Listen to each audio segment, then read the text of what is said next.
Hi again, this is David Fox, Executive Director at Arm & Arm, and we're downtown Trenton in the middle of June. So I wanted to get back to you and kind of catch you up on where we are today and where we hope to be. First of all, thank you to all of you who have supported us in this last fiscal year. We're nearing the end of the fiscal year, and it's been an extraordinary one in many ways. We've delivered more food than ever before in our history, and that's saying a lot because the last 2 years have been incredible in terms of the output that's been needed.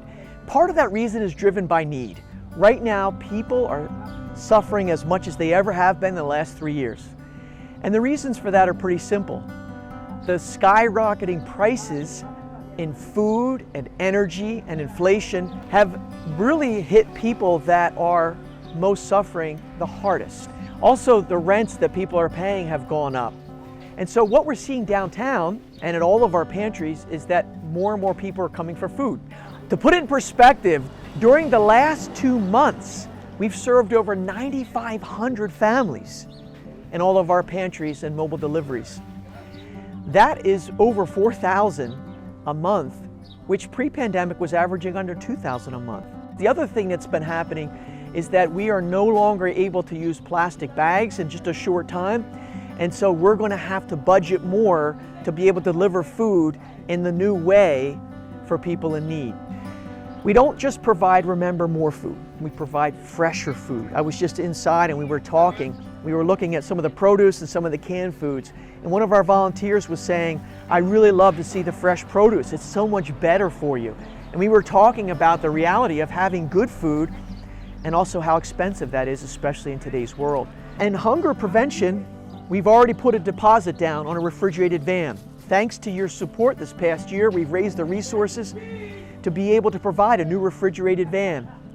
That will allow us to take food to new places and to meet people where they are at different times. In the midst of all that, we are getting a lot of volunteers that are coming down here. We're thankful for the students that have come down from TCNJ and other educational institutions, as well as people that have just decided that they're going to spend part of their summer helping Arm & Arm. That has really been a difference maker for us.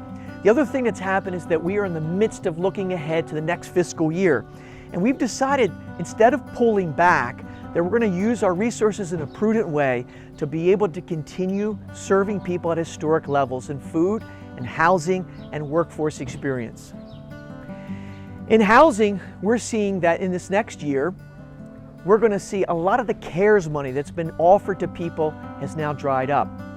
Finally, we're looking for other ways of partnering for housing stability that are new and better. For instance, we've just worked on a partnership with one of our providers here to be able to help combine resources and not have people bounce from one provider to the next, cobbling together the resources that we need. Instead, we would share a mutual intake process. We would share resources, and we would allow to be able to give people at extraordinary levels so they could provide for their needs in one stop.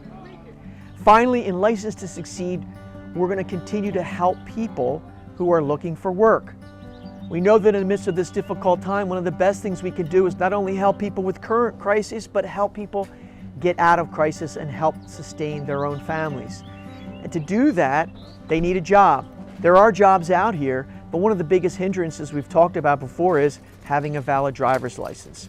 What happens often is that there are some fines that need to be taken care of that are just out of their reach. So we help them budget their resources, and then we say, we'll help you take care of this fine so that you can go out and get a license. Already within our community, we've seen the impact of this. You've seen before that about 1/3 of our staff are former clients.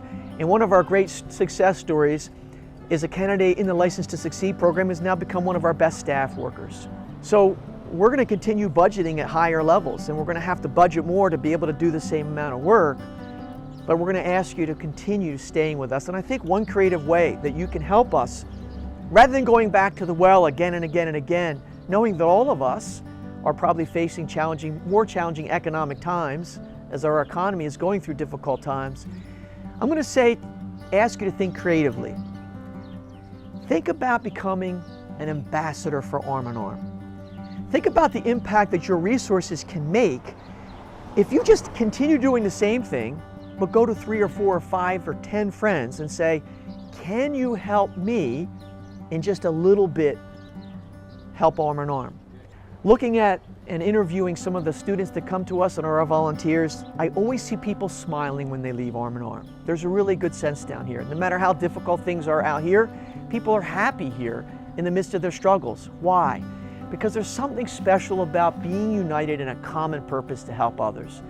We pool together so many different people from so many backgrounds and economic situations, from different communities, but they're all united by a common purpose to help their neighbors. And as a result, there's a sense of joy that comes here and radiates that I would invite you to become part of. Thank you for your help with us, and thank you for staying with us in difficult times, and invite you to learn more. If you want to call or reach out to me, you're invited to do so. Help us through the summer months, and please continue helping us in the coming fall. Thank you.